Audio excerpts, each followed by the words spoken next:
ಮೊಟ್ಟೆ ಇಲ್ಲದೆ ಮೊಟ್ಟೆ ಹಾಕದೇನೆ ಮಾಡುವಂಥ ಸುಲಭವಾಗಿ ಸೂಪರ್ ಸಾಫ್ಟ್ ಬನ್ ರೆಸಿಪಿ ಇದು. ಖಂಡಿತ ಒಂದ್ಸರಿ ಟ್ರೈ ಮಾಡಿ ನೋಡಿ. ಮತ್ತೆ ಬೇಕರಿಯಿಂದ ತರೋದೇ ಇಲ್ಲ, ಮನೆಯಲ್ಲೇ ಮಾಡ್ತೀರಾ. ಅಷ್ಟು ಚೆನ್ನಾಗಿ ಬರುತ್ತೆ, ಅಷ್ಟು ಸೂಪರ್ ಸಾಫ್ಟ್ ಆಗಿರುತ್ತೆ. ನಾನಿವತ್ತು ಮೊಟ್ಟೆ ಇಲ್ದೇ ಅಥವಾ ಓವನ್ ಇಲ್ದೇ ಆರಾಮಾಗಿ ಒಂದು ಕಡಾಯಿ ಅಥವಾ ಕುಕ್ಕರ್ ಯಾವುದನ್ನಾದ್ರೂ ಬಳಸ್ಕೊಂಡು ಮನೆಯಲ್ಲೇ ಸುಲಭವಾಗಿ ಬನ್ನ ಮಾಡ್ಕೋಬೋದು. ತುಂಬಾ ಚೆನ್ನಾಗಿ ಬರುತ್ತೆ, ತುಂಬ ಸಾಫ್ಟ್ ಆಗಿರುತ್ತೆ. ಜಾಸ್ತಿ ಏನು ಎಫರ್ಟ್ ಹಾಕುವಂಥ ಅವಶ್ಯಕತೆ ಇಲ್ಲ. ಆರಾಮಾಗಿ ಸಿಂಪಲ್ ಇಂಗ್ರೀಡಿಯೆಂಟ್ಸಿಂದ ಮಾಡ್ಕೋಬೋದು. ಮೊದಲಿಗೆ ನಾನಿಲ್ಲಿ ಟೀ ಕುಡಿಯೋ ಲೋಟದಲ್ಲಿ 1.5 ಕಪ್ ಆಗುವಷ್ಟು ಉಗುರು ಬೆಚ್ಚಗಿನ ನೀರು ಹಾಕ್ಕೊಂಡಿದ್ದೀನಿ. ಅದ್ರ ಜೊತೆಗೆ 1-2 ಟೇಬಲ್ ಸ್ಪೂನ್ ಆಗುವಷ್ಟು ಸಕ್ಕರೆ, ಹಾಗೆ ಟೀ ಸ್ಪೂನ್ ಇದು 2.5 ಟೀ ಸ್ಪೂನ್ ಆಗುವಷ್ಟು ನಾನಿಲ್ಲಿ ಡ್ರೈ ಈಸ್ಟ್ನ ಹಾಕ್ತಾಯಿದ್ದೀನಿ. ಈ ಈಸ್ಟು ಆನ್ಲೈನಲ್ಲಿ ಅಥವಾ ಸೂಪರ್ ಮಾರ್ಕೆಟ್ಗೆಲ್ಲ ಸಿಗುತ್ತೆ, ಅಲ್ಲಿ ತೊಗೋಬೋದು. ಇವಾಗ ಇವಿಷ್ಟು ಹಾಕಿದ ಮೇಲೆ ಒಂದ್ಸರಿ ಚೆನ್ನಾಗಿ ಮಿಕ್ಸ್ ಮಾಡ್ಕೋಬೇಕು. ನೆನಪಿರಲಿ, ನೀವು ಹಾಲಾದರೂ ಬಳಸ್ಬೋದು ಅಥವಾ ನೀರಾದರೂ ಬಳಸ್ಬೋದು. ಯಾವುದನ್ನು ಬಳಸಿದರೂ ಕೂಡ ಅದು ಕಂಪ್ಲೀಟಾಗಿ ಉಗುರು ಬೆಚ್ಚಗೆ ಇರಬೇಕು, ಜಾಸ್ತಿ ಬಿಸಿ ಇರಬಾರ್ದು. ಬಿಸಿ ಇತ್ತು ಅಂದರೆ ಈಸ್ಟ್ ಚೆನ್ನಾಗಿ ಆ್ಯಕ್ಟಿವೇಟ್ ಆಗಲ್ಲ. ಇವಾಗ ಒಂದ್ಸರಿ ಮಿಕ್ಸ್ ಮಾಡಿಕೊಂಡು ನಾನು ಆ್ಯಕ್ಟಿವೇಟ್ ಆಗೋದಕ್ಕೆ ಒಂದು 10 ನಿಮಿಷ ಸೈಡಲ್ಲಿ ಎತ್ತಿಟ್ಕೊಂಡಿದ್ದೀನಿ.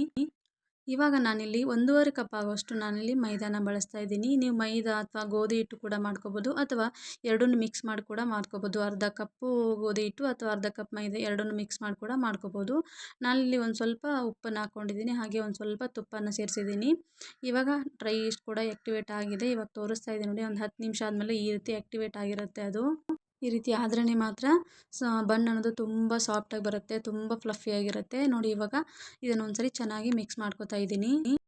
ಚೆನ್ನಾಗಿ ಮಿಕ್ಸ್ ಮಾಡಿಕೊಂಡು ಹಿಟ್ಟಲ್ಲಿ ಸೇರಿಸ್ಕೊಂಡು ಕಲಿಸ್ಕೊಳ್ಳೋದು. ನೋಡಿ, ಇವಾಗ ಎಲ್ಲವನ್ನು ಹಾಕ್ಕೊಂಡು ಒಂದ್ಸರಿ ಕೈಯಿಂದ ಈ ರೀತಿ ಚೆನ್ನಾಗಿ ಮಿಕ್ಸ್ ಮಾಡ್ಕೊತಾ ಇದ್ದೀನಿ. ನೀವು ಹಿಟ್ಟನ್ನ ಕಲಿಸೋದಕ್ಕೆ ಹಾಲಾದರೂ ಬಳಸ್ಬೋದು ಅಥವಾ ನೀರಾದರೂ ಬಳಸ್ಬೋದು. ನಾನಿಲ್ಲಿ ಹಾಲನ್ನ ಹಾಕಿ ಮಿಕ್ಸ್ ಮಾಡಿ ಹಿಟ್ಟನ್ನು ಕಲಿಸ್ಕೊಡ್ತೀನಿ. ಹಾಲು ಹಾಕಿದರೆ ಒಂದು ಸ್ವಲ್ಪ ಎಕ್ಸ್ಟ್ರಾ ಟೇಸ್ಟ್ ಚೆನ್ನಾಗಿರುತ್ತೆ. ಸೇಮ್ ಬೇಕ್ರಿಗಳೆಲ್ಲ ತಿಂತೀವಲ್ಲ, ಅದೇ ಟೇಸ್ಟ್ ಇರುತ್ತೆ. ನೀರು ಹಾಕೋ ಬದಲು ಹಾಲು ಕೂಡ ಹಾಕೋಬೋದು, ಅಥವಾ ಹಾಲು ಇಷ್ಟ ಆಗಲ್ಲ ಅನ್ನೋರು ನೀರು ಕೂಡ ಬಳಸ್ಬೋದು. ನಾನಿಲ್ಲಿ 1 ಕಪ್ ಆಗೋಷ್ಟು ಟೀ ಲೋಟದಷ್ಟು ಹಾಲನ್ನು ತಗೊಂಡು ಈ ರೀತಿ ಸ್ವಲ್ಪ ಸ್ವಲ್ಪನೇ ಹಾಕಿ ಚೆನ್ನಾಗಿ ಮಿಕ್ಸ್ ಮಾಡ್ಕೊತಾ ಇದ್ದೀನಿ. ಒಂದೇ ಸರಿ ನಾವು ಜಾಸ್ತಿ ನೀರು ಹಾಕಬಾರ್ದು. ಸ್ವಲ್ಪ ಅದಕ್ಕೆ ನಮಗೆ ಅಡ್ಜಸ್ಟ್ಮೆಂಟಿಗೆ ತಕ್ಕಾಗೆ ನೋಡಿಕೊಂಡು ಹಾಲನ್ನು ಹಾಕಿ ಚೆನ್ನಾಗಿ ಮಿಕ್ಸ್ ಮಾಡಿಕೊಂಡು ನೋಡಿ ಈ ರೀತಿ ಅದಕ್ಕೆ ಕಲಿಸ್ಕೋಬೇಕು. ನಾನು 1 ಕಪ್ ಹಾಲು ತೊಗೊಂಡಿದ್ದೆ, ಅದರಲ್ಲಿ ಒಂದು ಸ್ವಲ್ಪ ಮಿಕ್ಕೊಂಡಿದೆ. ತೀರ ನಮ್ಗೆ ಎಷ್ಟು ಬೇಕು ನೋಡಿ ಅಷ್ಟನ್ನು ಹಾಕ್ಕೊಂಡು ಮಿಕ್ಸ್ ಮಾಡ್ಕೋಬೇಕು. ಇವಾಗ ಹಿಟ್ಟನ್ನು ಕಲಸಿದ ಮೇಲೆ ಒಂದು ಬೌಲ್ಗೆ ಟ್ರಾನ್ಸ್ಫರ್ ಮಾಡಿಕೊಂಡು ಅದ್ರ ಮೇಲೆ ಮುಚ್ಚಳನ ಮುಚ್ಚಿ ಈ ರೀತಿ ಒಂದು ಟವಲ್ನ ಕವರ್ ಮಾಡಿ ನಾನಿಲ್ಲಿ ಯಾಕಂದರೆ ಬಿಸಿ ಇರೋ ಜಾಗದಲ್ಲೇ ಇಡಬೇಕು, ಅಂದ್ರೆ ಎಷ್ಟು ಚೆನ್ನಾಗಿ ಆ್ಯಕ್ಟಿವೇಟ್ ಆಗಿ ಹಿಟ್ಟು ಕೂಡ ತುಂಬ ಚೆನ್ನಾಗಿ ಉಬ್ಬಿ ಬಂದಿರುತ್ತೆ. ನೋಡ್ತಾ ಇರ್ಬೋದು, 3 ಗಂಟೆ ರೆಸ್ಟ್ ಆದಮೇಲೆ ತೋರಿಸ್ತಾ ಇದ್ದೀನಿ ಹಿಟ್ಟು ಎಷ್ಟು ಚೆನ್ನಾಗಿ ಉಬ್ಬಿ ಬಂದಿದೆ, ಎಷ್ಟು ಚೆನ್ನಾಗಿ ಉದ್ಕೊಂಡ್ಬಂದಿದೆ ಅಂತ ನೋಡ್ತಾ ಇರ್ಬೋದು. ಮೇಲ್ಗಡೆಯಿಂದ ಕೆಳಗಡೆ ಕೂಡ ತುಂಬ ಚೆನ್ನಾಗಿ ಬಂದಿದೆ, ಗೂಡು ಕೂಡ ಬಂದಿದೆ. ನೋಡಿ, ಈ ರೀತಿ ಹಿಟ್ಟನ್ನು ಕಂಪ್ಲೀಟಾಗಿ ಈ ರೀತಿ ಫರ್ಮೆಂಟ್ ಆಗಿರಬೇಕು. ಈ ರೀತಿ ಆದರೆ ಮಾತ್ರ ಬನ್ನು ಅಥವಾ ಬ್ರೆಡ್ ಏನಾದರೂ ಮಾಡ್ಕೋಬೋದು. ಅದು ತುಂಬಾ ಸಾಫ್ಟಾಗಿ ತುಂಬಾ ಫ್ಲಫಿಯಾಗಿ ಬರುತ್ತೆ. ಇವಾಗ ಒಂದು ರೀತಿ ಚೆನ್ನಾಗಿ ಮಿಕ್ಸ್ ಮಾಡ್ಕೊತಾ ಇದ್ದೀನಿ. ಇನ್ನೊಂದು ಸರಿ ಈ ರೀತಿ ಮಿಕ್ಸ್ ಮಾಡಿಕೊಂಡು ನಾನಿಲ್ಲಿ ಗ್ಯಾಸ್ ಕಟ್ಟೆ ಮೇಲೆ ಹಿಟ್ಟನ್ನು ಹಾಕ್ಕೊಳ್ಳೋದ್ರಿಂದ ಒಂದು ಸ್ವಲ್ಪ ನೀರನ್ನು ಹಾಕಿ ಚೆನ್ನಾಗಿ ಕ್ಲೀನಾಗಿ ಒಂದು ಬಟ್ಟೆಯಲ್ಲೇ ಒರೆಸ್ಕೊಂಡು ಈ ರೀತಿ ಹಿಟ್ಟನ್ನು ಚೆನ್ನಾಗಿ ನಾವು ಕಲಿಸ್ಕೋಬೇಕಾಗತ್ತೆ. ಇದು ಮೇನ್ ಪ್ರೊಸೀಜರು. ಇದನ್ನು ನಾವು ಚೆನ್ನಾಗಿ ಕಲಿಸ್ಕೋಬೇಕು. ಈ ರೀತಿ ಕಲಿಸ್ಕೊಳ್ಳೋದ್ರಿಂದ ಸಾಫ್ಟ್ ಬನ್ನು ಅಥವಾ ಬ್ರೆಡ್ ಯಾವುದೇ ಆಗಲಿ ತುಂಬಾ ಸಾಕಾಗುತ್ತೆ. ಈ ರೀತಿ ಹಿಟ್ಟು ಕಲಿಸ್ಕೊಳ್ಳೋದು ನಾವು ಕಡಿಮೆ ಏನಂದರೂ 3-4 ನಿಮಿಷ ಆದರೂ ಈ ರೀತಿ ಚೆನ್ನಾಗಿ ಕೈಯಿಂದ ರೀತಿ ಸ್ಮ್ಯಾಶ್ ಮಾಡಿ ಹಿಟ್ಟನ್ನು ಈ ರೀತಿ ನಾದ್ಕೋಬೇಕು. ಎಷ್ಟು ಚೆನ್ನಾಗಿ ನಾವು ನಾದ್ಕೊತೀವೋ ಅಷ್ಟು ಚೆನ್ನಾಗಿ ಬರುತ್ತೆ ಬ್ರೆಡ್ಡು ಅಥವಾ ಪಾವ್ ಅನ್ನೋದು, ತುಂಬಾ ಚೆನ್ನಾಗಿ ಬರುತ್ತೆ. ನೋಡ್ತೀನಿ ಒಂದು 3-4 ನಿಮಿಷ ನಾದ್ಕೊಂಡು ಇವಾಗ ಕಟ್ ಮಾಡ್ಕೊತಾ ಇದ್ದೀನಿ. ನಾನಿಲ್ಲಿ ಸೇಮ್ ಎಲ್ಲ ಸೈಜ್ ಒಂದೇ ಥರ ಬರಲಿ ಅನ್ನೋದಕ್ಕೋಸ್ಕರ ಈ ರೀತಿ ಮಧ್ಯಕ್ಕೆಲ್ಲನೂ ಕಟ್ ಮಾಡ್ಕೊತಾ ಇದ್ದೀನಿ. ಈ ರೀತಿ ಮಾಡ್ಕೊಳ್ಳೋದ್ರಿಂದ ಎಲ್ಲ ಪಾವ್ ಅಥವಾ ಎಲ್ಲ ಬನ್ಗಳು ಒಂದೇ ಸಮನಾಗಿ ಒಂದೇ ಸೈಜಲ್ಲಿ ಇರುತ್ತೆ. ನಾನು ರೀತಿ ಫ್ಲವರ್ ಶೇಪಲ್ಲಿ ಕಟ್ ಮಾಡ್ಕೊತಾ ಇದ್ದೀನಿ.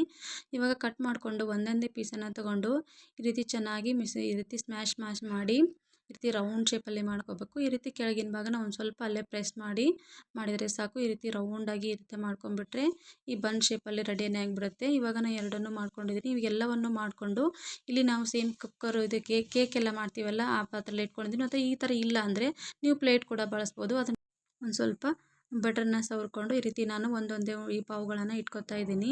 ಇದನ್ನು ಇಟ್ಕೊಳ್ಳುವಾಗ ಒಂದು ಸ್ವಲ್ಪ ಡಿಸ್ಟೆನ್ಸಲ್ಲೇ ನಾವು ಗ್ಯಾಪಲ್ಲೇ ಇಟ್ಕೊಂಡು ಈ ರೀತಿ ನಾವು ಸೆಟ್ ಮಾಡ್ಕೋಬೇಕು.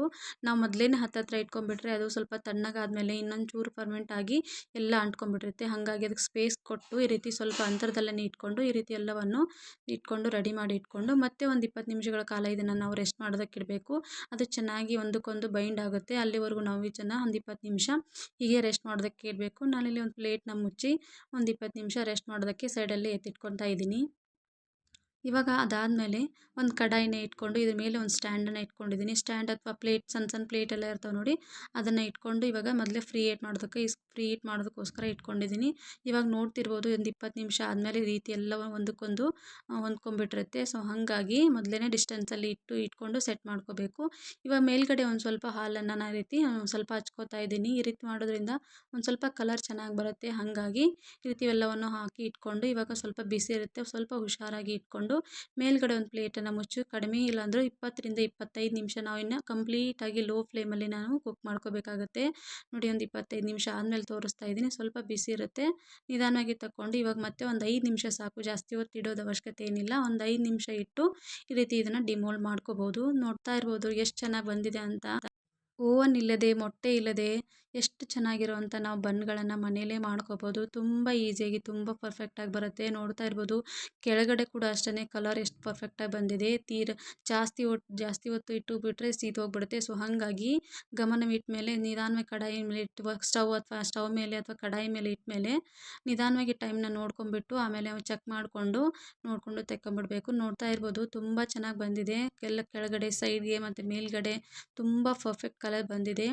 ತುಂಬಾ ಚೆನ್ನಾಗಿ ಬರುತ್ತೆ. ಖಂಡಿತ ಒಂದ್ಸರಿ ಟ್ರೈ ಮಾಡಿ ನೋಡಿ. ನಿಮಗೆ ಹೆಲ್ದಿ ವರ್ಷನ್ ಬೇಕು ಅಂದರೆ ಗೋಧಿ ಹಿಟ್ಟು ಕೂಡ ಬಳಸ್ಕೋಬೋದು. ನಾನು ಮೇಲ್ಗಡೆ ಒಂದು ಸ್ವಲ್ಪ ಮೆಲ್ಟೆಡ್ ಬಟರ್ನ ಹಾಕಿ ಈ ರೀತಿ ಚೆನ್ನಾಗಿ ಸವರ್ಕೊಳ್ತಾ ಇದ್ದೀನಿ. ಒಂದು ಸ್ವಲ್ಪ ಶೈನಿಂಗಾಗಿ ಕಾಣಿಸುತ್ತೆ ಅನ್ನೋದಕ್ಕೋಸ್ಕರ. ನೋಡ್ತಾ ಇರ್ಬೋದು ತುಂಬಾ ಚೆನ್ನಾಗಿ ಬಂದಿದೆ. ತುಂಬ ಪರ್ಫೆಕ್ಟಾಗಿ ಬರುತ್ತೆ. ನಾವು ಒಂದು ಓಪನ್ ಮಾಡಿ ಕೂಡ ತೋರಿಸ್ತೀನಿ ನೋಡಿ, ತುಂಬ ಚೆನ್ನಾಗಿ ಬರುತ್ತೆ. ಸೇಮ್ ಬೇಕ್ರಿಗಳೆಲ್ಲ ತರ್ತೀವಲ್ಲ, ಸೇಮ್ ಹಂಗೇ ಬರುತ್ತೆ. ನೋಡ್ತಾ ಇರ್ಬೋದು ಎಷ್ಟು ಫ್ಲಫಿ ಆಗಿದೆ ಅಂತ. ಪ್ರೆಸ್ ಮಾಡಿದ್ರು ಕೂಡ ತುಂಬ ಚೆನ್ನಾಗಿದೆ. ನೋಡ್ತಾ ಇರ್ಬೋದು ಒಳಗಡೆ ನೋಡಿ, ಸೈಡಲ್ಲೇ ಕೆಳಗಡೆ ತುಂಬ ಚೆನ್ನಾಗಿ ತುಂಬ ಹೊಂದ್ಕೊಂಡು ಬಂದಿದೆ. ಇದನ್ನು ಸಾಯಂಕಾಲ ಟೀ ಜೊತೆ ಅಥವಾ ಮನೆಯಲ್ಲೇ ಪಾವ್ ಭಾಜಿ ಎಲ್ಲ ಮಾಡ್ಕೋಬೋದು. ತುಂಬಾ ಚೆನ್ನಾಗಿರುತ್ತೆ. ಮನೆಯಲ್ಲಿ ಒಂದ್ಸಲ ಟ್ರೈ ಮಾಡಿ ನೋಡಿ, ತುಂಬಾ ಚೆನ್ನಾಗಿರುತ್ತೆ. ಹಾಗೆ ಅದೊಂದು ಮಾಡಿದ್ದೀವಿ ಅನ್ನೋದೊಂದು ಸ್ಯಾಟಿಸ್ಫ್ಯಾಕ್ಷನ್ ಕೂಡ ಇರುತ್ತೆ. ಅದೊಂಥರ ಖುಷಿ. ಹೊಸ ರೆಸಿಪಿ ಏನಾದರೂ ಮಾಡ್ತೀವಿ ಅಂದರೆ ಅದು ಕರೆಕ್ಟಾಗಿ ಬಂತು ಅಂದರೆ ಅದೊಂಥರ ಖುಷಿನೇ. ನೋಡ್ತಾ ಇರ್ಬೋದು ಇದರಲ್ಲಿ ಏನು ಕಷ್ಟ ಇಲ್ಲ ಅಥವಾ ಕೆಡುತ್ತನ್ನೋ ಭಯ ಅಂತೂ ಇಲ್ಲವೇ ಇಲ್ಲ. ಆರಾಮಾಗಿ ಯಾರು ಬೇಕಾದರೂ ನಾವು ಆರಾಮಾಗಿ ಮಾಡ್ಕೋಬೋದು. ಓವನ್ ಇಲ್ಲದೆ, ಮೊಟ್ಟೆ ಇಲ್ಲದೆ ತುಂಬ ಈಸಿಯಾಗಿ ಮಾಡ್ಕೊಳ್ಳುವಂಥ ಬನ್ ರೆಸಿಪಿ ಇದು. ಖಂಡಿತ ಒಂದ್ಸರಿ ಟ್ರೈ ಮಾಡಿ. ಟ್ರೈ ಮಾಡಿದ್ಮೇಲೆ ಹೇಗೆ ಬಂತು ಅಂತ ನನಗೆ ಕಮೆಂಟ್ ಮೂಲಕ ತಿಳಿಸಿ. ನೋಡ್ತಾ ಇರ್ಬೋದು ಸೈಡ್ಗೆ ಆಮೇಲೆ ಕೆಳಗಡೆ ಮೇಲ್ಗಡೆ ಎಷ್ಟು ಪರ್ಫೆಕ್ಟ್ ಕಲರ್ ಬಂದಿದೆ ಅಂತ. ತುಂಬಾ ಚೆನ್ನಾಗಿ ಬಂದಿತ್ತು ಮಾತ್ರ ಬನ್ ಮಾತ್ರ. ಖಂಡಿತ ಒಂದ್ಸರಿ ಟ್ರೈ ಮಾಡಿ ನೋಡಿ. ವಿಡಿಯೋ ಏನಾದರೂ ಇಷ್ಟ ಆಗಿದರೆ ಒಂದು ಲೈಕ್ ಮಾಡಿ. ಮತ್ತೆ ಮುಂದಿನ ವಿಡಿಯೋದಲ್ಲಿ ಸಿಗ್ತೀನಿ. Thank you.